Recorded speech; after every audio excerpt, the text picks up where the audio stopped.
Advocates association human rights ವತಿಯಿಂದ ನಾವು ತಮ್ಮೆಲ್ಲರಿಗೂ ಧನ್ಯವಾದಗಳನ್ನು ಅರ್ಪಿಸ್ತೇವೆ. ತಾವು ಕಡಿಮೆ ಸಮಯದಲ್ಲಿ ನಮ್ಮ ಆಹ್ವಾನಕ್ಕೆ ಬಂದು ಈ ಒಂದು ಪ್ರೆಸ್ ರಿಪೋರ್ಟನ್ನು ಕವರ್ ಮಾಡ್ತಾ ಇದ್ದೀರಾ. ಇವತ್ತಿನ ವಿಷಯ ಏನಂದರೆ, ಈ ಹಾದಿ ನಾಯಿ ಬೀದಿ ನಾಯಿಗಳೇನಿದೆ ಇವುಗಳ ಬಗ್ಗೆ ಒಂದು ಸರ್ವೋಚ್ಚ ನ್ಯಾಯಾಲಯ 7 ನವೆಂಬರ್ 2025 ಒಂದು ಆದೇಶವನ್ನು ನೀಡಿದೆ. ನಾವು 2023ರಿಂದ ಇದ್ರ ಬಗ್ಗೆ ಕೆಲಸ ಮಾಡ್ತಾ ಇದ್ದೀವಿ. ಯಾವುದೇ ರೀತಿಯಾದಂತಹ ನಾಯಿಗಳಾಗಲಿ, ಅದು ಅಗ್ರೆಸಿವ್ ಆಗಲಿ, ಫೆರೋಷಿಯಸ್ ಆಗಲಿ, ಆ ನಾಯಿ ರೆಬೀಸ್ ಆಗಲಿ, ಅವುಗಳ ಬಗ್ಗೆ ಸರಿಯಾದ ಒಂದು ಕಾರ್ಯರೂಪಣೆ ಮಾಡಬೇಕು. ಇವು ಮಾನವರಿಗೆ ಹಾನಿ ಉಂಟು ಮಾಡಬಾರ್ದು ಅಂತ. ಆದರೆ ಯಾವುದೇ ರೀತಿಯಾದಂತಹ ಮಾನವರಿಗೆ, ಮಕ್ಕಳಿಗೆ ಉಳಿಸುವಂತಹ ಕಾರ್ಯ ಆಗಿಲ್ಲ, ಹೊರತಾಗಿ ನಾಯಿಗಳನ್ನು ಉಳಿಸುವಂಥ ಕಾರ್ಯ ನಡೀತಾ ಇದೆ. ಇವತ್ತು ಸರ್ವೋಚ್ಚ ನ್ಯಾಯಾಲಯದ ಆದೇಶದ ನಂತರವೂ ಕೂಡ ಬೆಳಗಾವಿಯಲ್ಲಿ ತುಂಬ ವಿಷಯಗಳು ಮುಂದೆ ಬರ್ತಾ ಇವೆ. ಸದ್ಯಕ್ಕೆ ಖಾಸಬಾಗದಲ್ಲಿ ಆಗಿರುವಂಥ ವಿಷಯ ಆಗಲಿ, ಒಂದು ಹುಡುಗಿ ಶಾಲೆಗೆ ಹೋಗಬೇಕಾದ್ರೆ ಒಂದು 10 ನಾಯಿಗಳು ಸಡನ್ ಆಗಿ ಬಂದು ಅಟ್ಯಾಕ್ ಮಾಡಿದ್ದು. ಅದು ಮತ್ತೊಂದು ಆಜಾದ್ ನಗರದಲ್ಲಿ ಒಂದು 2 ವರ್ಷದ ಮಗು ನಾಯಿ ಅದನ್ನು ಅಟ್ಯಾಕ್ ಮಾಡಿದೆ, 2 ವರ್ಷದ ಮಗುವನ್ನು. ಸೊ ಇದೆಲ್ಲ ನಡೀತಾ ಇರಬೇಕಾದ್ರೆ ನಮ್ಮ ಡಿಸ್ಟ್ರಿಕ್ಟ್ ಅಡ್ಮಿನಿಸ್ಟ್ರೇಷನ್ ಅವರು ಒಂದು ಸ್ಟೇಟ್ಮೆಂಟ್ ಕೊಡ್ತಾರೆ. ನಾವು 1-2 ಎಕರೆ ಜಮೀನು ತಗೊಂಡು ಅದರಲ್ಲಿ 700-800 ನಾಯಿಗಳ ಅಕೊಮೊಡೇಟ್ ಮಾಡುವಂಥ ಒಂದು ಸ್ಥಾನ ಮಾಡ್ತಾ ಇದ್ದೀವಿ. ಏನದು ಅನಿಮಲ್ ಲವರ್ಸ್ ಅವ್ರಿಗೆ ತಗೊಂಡು ಅವ್ರ ಜೊತೆ ಡಿಸ್ಕಸ್ ಮಾಡಿ ಫೀಡಿಂಗ್ ಸ್ಪಾಟ್ಸ್ಗಳನ್ನು ಮಾಡ್ತೀವಿ ಅಂತ. ಅದರ ಹೊರತಾಗಿ ಅಡಾಪ್ಷನ್ ಏನು ಮಾತಾಡ್ತಾ ಇದ್ರು. ಇದೆಲ್ಲ ಯಾವುದೇ ರೀತಿಯಾದಂತಹ ಮಾತುಕತೆ ಏನು ಉಪಯೋಗಕ್ಕೆ ಬರಲ್ಲ ಈಗ ಸದ್ಯಕ್ಕೆ. ಇದೆಲ್ಲ ನೀವು ಮಾಡಬೇಕಂದ್ರೆ ಅದು ಮುಂದಿನ ವಿಷಯ. ಆದರೆ ಸದ್ಯಕ್ಕೆ ಅಡ್ಮಿನಿಸ್ಟ್ರೇಷನ್ಗೆ ಏನು ಮಾಡಬೇಕು ಅಂತಂದರೆ, ಇಡೀ ಭಾರತದಲ್ಲಿ ಅದು ಆಜ್ಞೆ ಆಗಿದೆ. ಅದು ಈಗ ಸದ್ಯಕ್ಕೆ ನಾವು ಬೆಳಗಾವಿಯಲ್ಲಿ ಇದ್ದೀವಿ ಅಂದಮೇಲೆ ಬೆಳಗಾವಿ ಡಿಸ್ಟ್ರಿಕ್ಟ್ ಅಡ್ಮಿನಿಸ್ಟ್ರೇಟಿವ್ ಡ್ಯೂಟಿ ಏನಂತಂದರೆ, ಇಮಿಡಿಯೇಟ್ ಆಗಿ ಎಲ್ಲ ನಾಯಿಗಳನ್ನು, ಅದು ರೆಬೀಸ್ ನಾಯಿ ಇರಲಿ, ಫೆರೋಷಿಯಸ್ ನಾಯಿ ಇರಲಿ, ಅಗ್ರೆಸಿವ್ ನಾಯಿ ಇರಲಿ, ಯಾವುದೇ ನಾಯಿ ಇರಲಿ, ನಾಯಿ ಅಂದರೆ ನಾಯಿ, ಆ ಎಲ್ಲ ನಾಯಿಗಳನ್ನು ಇಮಿಡಿಯೇಟ್ ಆಗಿ ತಗೊಂಡು ಶೆಲ್ಟರ್ ಹೌಸ್ಗೆ ಹಾಕಬೇಕು. ಅವುಗಳನ್ನ ವ್ಯಾಕ್ಸಿನೇಷನ್ ಮಾಡಬೇಕು ಮತ್ತು ಶೆಲ್ಟರ್ ಹೌಸ್ಗೆ ಹಾಕಬೇಕು.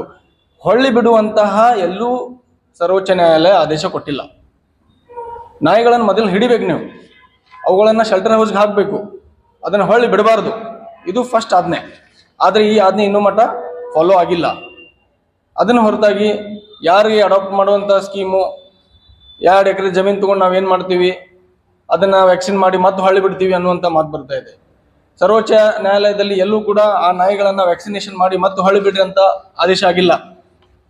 2ನೇ ವಿಷಯ, ನೋಡಲ್ ಆಫೀಸರ್ಗಳನ್ನು ಅಪಾಯಿಂಟ್ಮೆಂಟ್ ಮಾಡಬೇಕಂತ ಇದೆ, ಅದನ್ನು ಮಾಡಿದ್ದಾರೆ.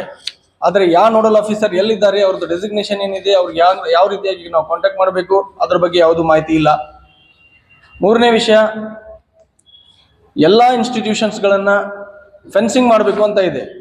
ಇನ್ನೂ ಮಾಟ ಯಾವ ಇನ್ಸ್ಟಿಟ್ಯೂಷನ್ಗೆ ಫೆನ್ಸಿಂಗ್ ಮಾಡಿದ್ದಾರೆ ಅನ್ನೋದು ಒಂದು ರಿಪೋರ್ಟ್ ಕೊಟ್ಬಿಡ್ಲಿ ಅವರು. ಅಂದರೆ ಯಾವ ರೀತಿಯಾಗಿ ತಮಗೆ ಕೆಲಸ ಹಗರಾಗ್ತದ ಅದನ್ನು ಮಾಡುವಂಥ ಒಂದು ಪ್ರಯತ್ನ. 4ನೇ ವಿಷಯ, ಅನಿಮಲ್ ಲವರ್ಸು, NGO ಅವಳನ್ನೆಲ್ಲ ತಗೊಂಡು ಕೆಲಸ ಸರ್ವೋಚ್ಚ ನ್ಯಾಯಾಲಯದಲ್ಲಿ ಯಾವುದೇ ರೀತಿಯಾದಂಥ NGO ತಗೊಂಡು ಕೆಲಸ ಮಾಡ್ರಿ, ಅನಿಮಲ್ ಲವರ್ಸ್ ತಗೊಂಡು ಕೆಲಸ ಮಾಡ್ರಿ ಅಂತ ಹೇಳಿಲ್ಲ. ಅದರಲ್ಲಿ ಆರ್ಡರಲ್ಲಿ ಕ್ಲಿಯರ್ ಆಗಿದೆ.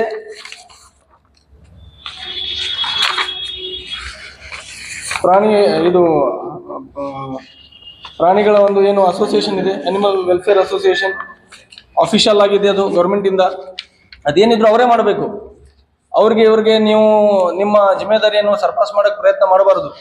ನಿಮ್ಮ ಹೆಗಲ ಮೇಲೆ ಇರುವಂಥ ಒಂದು ಜಿಮ್ಮೆದಾರಿ ನೀವು ಬೇರೆಯವ್ರ ಹೆಗಲ ಮೇಲೆ ಹಾಕಿ ನಾವು ಇದನ್ನು ಮಾಡ್ತಾ ಇದ್ದೀವಿ, ನಾವು ಅದನ್ನು ಮಾಡ್ತಾ ಇದ್ದೀವಿ ಅಂತ ಹೇಳೋದು ಸರಿಯಲ್ಲ.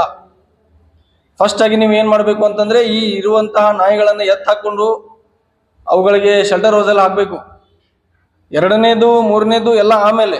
ಈಗ ಫಸ್ಟಿಗೆ ಏನು ಮಾಡಬೇಕು ಅಂತಂದರೆ, ತಾವು ನಾಯಿಗಳನ್ನು ಎತ್ತಬೇಕು. ಇಡೀ ಎಲ್ಲ ಇನ್ಸ್ಟಿಟ್ಯೂಷನ್ಸ್ಗಳಿದೆ, ಶಾಲೆ, ಕಾಲೇಜ್ ಆಗಲಿ, ಬಸ್ ಸ್ಟ್ಯಾಂಡ್ ಆಗಲಿ, ರೈಲ್ವೆ ಸ್ಟೇಷನ್ ಆಗಲಿ, ಪಬ್ಲಿಕ್ ಸ್ಪಾಟ್ಸ್ ಏನೇನಾದೆ ಅಲ್ಲೆಲ್ಲ ಫೆನ್ಸಿಂಗ್ ಮಾಡಬೇಕು, ನಾಯಿಗಳು ಬರದೇ ಇರುವ ಹಾಗೆ. ಅದರ ಮೇಲೆ ತಾವು ಕಾರ್ಯರೂಪಣೆ ಮಾಡೋದು ಬಿಟ್ಟು ಯಾರಿಗೂ ಭೇಟಿಯಾಗಿ ಏನೋ ಒಂದು ಮಾಡ್ತಾ ಇದ್ದೀರಾ, ಇದೇ ಸರಿಯಲ್ಲ. ತಮ್ಮಗಳ ಈ ಜಜ್ಮೆಂಟನ್ನು ತಾವು ಅರ್ಥ ಮಾಡ್ಕೊಂಡಿದ್ದೀರಾ ಇಲ್ಲ ಅಂತ ನಮಗೂ ಅರ್ಥ ಆಗಿಲ್ಲ. ಅದಕ್ಕೆ ತಾವು ತಿಳಿಸ್ಬೇಕು, ಜನರ ಗಮನಕ್ಕೆ ಬರಬೇಕು. ಸುಪ್ರೀಂ ಕೋರ್ಟ್ ಕ್ಲಿಯರ್ ಆಗಿ ಆ ಡೈರೆಕ್ಷನ್ ಕೊಟ್ಟಿದೆ. ಈ ಡೈರೆಕ್ಷನ್ದಲ್ಲಿ ಫಸ್ಟ್ ಆಗಿ ನಾಯಿಗಳನ್ನು ಎತ್ತಬೇಕು ಅಂತ ಇದೆ. ಎಲ್ಲೂ ಕೂಡ ನಾಯಿಗಳನ್ನು ಮೊದಲ ಕೌಂಟ್ ಮಾಡ್ರಿ, ನಾಯಿಗಳು ಎಷ್ಟು ಅದಾವ ನೋಡ್ರಿ, ಯಾವ ನಾಯಿ ಏನದ ಅಂತ ನೋಡ್ರಿ ಅಂತ ಹೇಳಿಲ್ಲ. ನಾಯಿಗಳನ್ನು ಮೊದಲು ಹಿಡೀರಿ, ಅವ್ರನ್ನ ಸೆಂಟ್ರಲ್ ಹೌಸ್ ಹಾಕಂತ ಹೇಳಿದ್ದಾರೆ. ಅದನ್ನ ಇನ್ನೂವರೆಗೆ ಅದು ಕೆಲಸ ಆಗಿಲ್ಲ. ಆಜಾದ್ ನಗರ ಆಗಿರುವಂತ ವಿಷಯ ಆಗಲಿ, ಖಾಸ್ಬಾಗ್ದಲ್ಲಿ ಆಗಿರುವಂತ ವಿಷಯ ಆಗಲಿ, ಇವೆರಡು ವಿಷಯ ಆದ್ರೂ ಕೂಡ ಇನ್ನೂವರೆಗೆ ನಾಯಿಗಳನ್ನು ಎತ್ತೋ ಕಾರ್ಯ ಎಲ್ಲೂ ಆಗಿಲ್ಲ. ಇದು ಒಂದು ವೇಳೆ ಸುಪ್ರೀಂ ಕೋರ್ಟ್ ಆದೇಶವನ್ನು ತಾವು ಪಾಲನೆ ಮಾಡದೇ ಇದ್ದಲ್ಲಿ ನಾವು ಜನಾಂದೋಲನ ಮಾಡಬೇಕಾಗ್ತದ. ಜನರಿಗೆ ನಾವು ಎಲ್ಲ ಇದನ್ನೆಲ್ಲ ತಿಳಿಸಿ ಅವ್ರಿಗೆ ನಾವು ರೋಡ್ ಮೇಲೆ ಕರ್ಕೊಂಡ್ ಬರ್ಬೇಕಾಗ್ತದ. ಡಿಸ್ಟ್ರಿಕ್ಟ್ ಅಡ್ಮಿನಿಸ್ಟ್ರೇಷನ್ ಸಾಹೇಬ್ರೆ, ನಾವು ನಿಮಗೂ ವಿನಂತಿ ಮಾಡ್ತಾ ಇದ್ದೀವಿ, ತಾವು ಮೊದಲು ಜಜ್ಮೆಂಟ್ ಓದ್ರಿ, ಅದ್ರಾಗ ಏನ್ ಡೈರೆಕ್ಷನ್ಸ್ ಬರ್ದಾರ ಓದ್ರಿ. ಆಮೇಲೆ ನೀವೇನದ ಯಾರಿಗೆ ಲಾಂಗ್ ಟರ್ಮ್ ಪ್ಲಾನ್ ಮಾಡ್ಬೇಕಿದ್ದು ಮಾಡ್ರಿ. 2 ಎಕರೆ ತಗೋರಿ, 2,000 ಎಕರೆ ತಗೋರಿ, ಅದು ನಮಗೇನು ಸಂಬಂಧ ಇಲ್ಲ. ಸುಪ್ರೀಂ ಕೋರ್ಟ್ ಏನ್ ಹೇಳಿದ, ನಾಯಿಗಳನ್ನ ಮೊದಲು ಎಬ್ಸ್ ಅಂತ ಹೇಳಿದ. ನೀವು ಎಬ್ಸಿದಿರೇನು? ಫೆನ್ಸಿಂಗ್ ಮಾಡಂತ ಹೇಳಿದ ಎಲ್ಲ ಇನ್ಸ್ಟಿಟ್ಯೂಷನ್ಗೆ. ನೀವು ಫೆನ್ಸಿಂಗ್ ಮಾಡಿದ್ರೇನು? ವ್ಯಾಕ್ಸಿನೇಷನ್ ಮಾಡಿಸಿರಿ, ಅವ್ರಿಗೆ ಶೆಲ್ಟರ್ ಹೋಮ್ಗೆ ಹಾಕಂತ ಹೇಳಿದಾರು, ನೀವು ಮಾಡಿದ್ರೇನು? ಇದನ್ನೆಲ್ಲ ನೀವು 8 ವಾರದ ಒಳಗೆ ಮಾಡ್ಬೇಕಂತದ. 8 ವಾರ ಮುಗಿಯಕ್ ಬಂದೀಗ. ಸುಪ್ರೀಂ ಕೋರ್ಟ್ಗೆ ತಾವು ರಿಪೋರ್ಟ್ ಕೊಡಬೇಕು. ತಾವು ಏನ್ ರಿಪೋರ್ಟ್ ಕೊಡ್ತಾ ಇದ್ದೀರಿ ಸಾಹೇಬ್ರೆ, ಅದನ್ನು ಸ್ವಲ್ಪ ನಮ್ಮ ಗಮನಕ್ಕೆ ಕೊಡ್ರಿ, ಪಬ್ಲಿಕ್ಗೆ ಡೊಮೇನ್ ಹಾಕ್ರಿ ಅದನ್ನ. ಇದನ್ನೆಲ್ಲ ಒಂದು ವೇಳೆ ಸರಿಯಾಗಿ ಕಾರ್ಯರೂಪಣೆ ಮಾಡದೇ ಇದ್ದಲ್ಲಿ ನಮಗೆ ಅನಿವಾರ್ಯವಾಗಿ ಮತ್ತೆ ಹೈಕೋರ್ಟ್ಗೆ ಹೋಗ್ಬೇಕಾಗ್ತದೆ. ನಾವು ನಿಮ್ಮ ಮೇಲೆ ಕಂಟೆಂಪ್ಟ್ ಆಕ್ಷನ್ ತಗೋಬೇಕಾಗ್ತದೆ. ನಾವು 2023ರಿಂದ ಮನುಷ್ಯರ ಹಕ್ಕಿಗಾಗಿ ಹೋರಾಡ್ತಾ ಇದ್ದೇವೆ. ಇಲ್ಲೆಲ್ಲರೂ ಪ್ರಾಣಿಗಳ ಹಕ್ಕಿಗೆ ಹೋರಾಡೋರನ್ನ ಕಾಣಕತ್ತ. ನಾವು ಒಂದು ದಿವಸ ಆ ಪ್ರಾಣಿ ಹಕ್ಕಿಗೆ ಹೋರಾಡೋರು ಯಾರ್ಯಾರಿಗೆ ಕಡ್ದಿದ ಅವ್ರಿಗೆ ಬಂದು ಭೇಟಿಯಾಗಿಲ್ಲ. ಆದ್ರೆ ನಾವು ಅಶೋಕ್ ನಗರದಲ್ಲಿ, ಶ್ರೀನಗರದಲ್ಲಿ ಇರುವಂತಹ ಶೆಲ್ಟರ್, ನಾಯಿಗಳಿಗೆ ಇಟ್ಟಿರುವಂತಹ ಶೆಲ್ಟರ್ ಹೋಗಿ ಹೋಗಿ ನೋಡಿದೆವು ನಾವು. ಅಲ್ಲಿ ನಾಯಿಗಳಿಗೆ ಸರಿಯಾಗಿ ಊಟ ಸಿಗ್ತಾ ಇಲ್ಲ. ಅದ್ರ ಬಗ್ಗೆನೂ ನಾವು ಆವಾಜ್ ಮಾಡಿದೆವು. ಏನ್ ಅನಿಮಲ್ ಲವರ್ ಅದಿದೆ ಅಂತೇಳಿ ಬರೀ ಪ್ರಾಣಿಗಳು ಅಡ್ಡಕ್ಕಂತ ನೀವು ಮನುಷ್ಯರು ಕಾಣಂಗಿಲ್ಲ. ಆ ಒಂದು ಮಗು 2 ವರ್ಷದ ಮಗು ಅದೇನು ಓಡಿ ನಾಯಿಗಳು ಕಲ್ಲು ಹೋಗಿದ್ದ. ಒಂದ್ ನಿಮಿಷ ಕಲ್ಲು ಹೋಗಿದ್ದ ಅನ್ನೋದು ಇಲ್ಲ. ಯಾವುದೋ ರೀತಿಯಾದಂತಹ ಒಂದು ಪರಿಕಲ್ಪನೆಯನ್ನು ಇಟ್ಕೊಂಡು ತಾವು ಮಕ್ಕಳ ಕಲ್ಲು ಹೋಗಿತಾವು ಕಡಿತಾವ ಅಂತೀರಿ. ಈ ಖಾಸ್ಬಾಗ್ನ ಹುಡುಗಿ ಶಾಲೆಗೆ ಹೊಂಟಿದ್ಲು. ಆ ಶಾಲೆಗೆ ಹೋಗೋದ್ ಮುಂದೆ ವಿಡಿಯೋ ಫುಟೇಜ್ ಕ್ಲಿಯರ್ ಅದ. ಮಕ್ಕೊಂಡಿರುವಂತ ನಾಯಿ ಎದ್ದು ಬಂದ ಅಕ್ಕಿ ಕಡೆ ಬಂದು ಈಗ ಆಕೆನ್ ಕಲ್ಲು ಹೋಗದ್ಲವಕ. ಸುಪ್ರೀಂ ಕೋರ್ಟ್ ಅದಕ್ಕೆ ನೀನ್ ಹೇಳಿದ್ದು, ನಿನ್ ಹಿಯರಿಂಗ್ ಆಗಿದೆ ಸುಪ್ರೀಂ ಕೋರ್ಟ್ ನಾಗ. ಸುಪ್ರೀಂ ಕೋರ್ಟ್ ಏನ್ ಹೇಳಿದ್ದು, ನಾಯಿಗಳದ್ದು ಮೆಂಟಾಲಿಟಿ ಅದು ಯಾವಾಗ ಕಡಿತೈತಿ ಯಾವಾಗ ಕಡಿಯಂಗಿಲ್ಲ ಅಂತ ನಮ್ಗೆ ಹೇಳಕ್ ಬರಂಗಿಲ್ಲ. ಅದಕ್ಕೆ ನಾವು ನಾಯಿಗಳು ಬಿಡಬೇಡ ಅಂತ ಹೇಳ್ತೇವೆ ಅಂತಾರೋ. ಈ ಕೌನ್ಸಿಲಿಂಗ್ ಯಾರಿಗೆ ಮಾಡ್ಬೇಕು? ಮನುಷ್ಯರ ಕೌನ್ಸಿಲಿಂಗ್ ಮಾಡ್ಬೇಕು, ಏನು ಪ್ರಾಣಿಗಳು ಕೌನ್ಸಿಲಿಂಗ್ ಮಾಡ್ಬೇಕು? ಮನುಷ್ಯರು ನಾಯಿಗಳು ಸಾಕತ್ತಾರೋ, ನಾಯಿಗಳು ಮನುಷ್ಯರು ಸಾಕತ್ತಾರೋ? ಇವೆಲ್ಲ ಸ್ವಲ್ಪ ಕ್ಲಿಯರ್ ಆಗ್ಬೇಕು. ಮನುಷ್ಯರಾಗಿ ಹುಟ್ಟಿದ ಆದ್ಮೇಲೆ ಮನುಷ್ಯರ ಮೊದಲು ವಿಚಾರ ಮಾಡಿ. ನಾಯಿಗಳಾಗ್ಲಿ ಪ್ರಾಣಿಗಳಾಗ್ಲಿ ಏನೋ ಆಗ್ಲಿ ಅವೆಲ್ಲ ಸೆಕೆಂಡ್ರಿ ಅವು. ಸೊ ನಾವು ಕೇಳ್ಕೊಳ್ಳೋದೇನಂದ್ರ, ಸುಪ್ರೀಂ ಕೋರ್ಟ್ ಆಜ್ಞೆ ಆಗಿದೆ, ಅದನ್ನ ನೀವು ಫಾಲೋ ಮಾಡ್ರಿ. ಮೊದಲು ನೀವು ನಾಯಿಗಳು ನಾಳೆಯಿಂದ ಇವತ್ತಿಂದನೇ ಎಫ್ಸೋ ಕಾರ್ಯ ತಗೋರಿ. ಇಲ್ಲಪ್ಪ ಅಂತಂದ್ರೆ ನಾವು ಜನಾಂದೋಲನ ಮಾಡ್ಬೇಕಾಗ್ತದೆ. ಧನ್ಯವಾದ.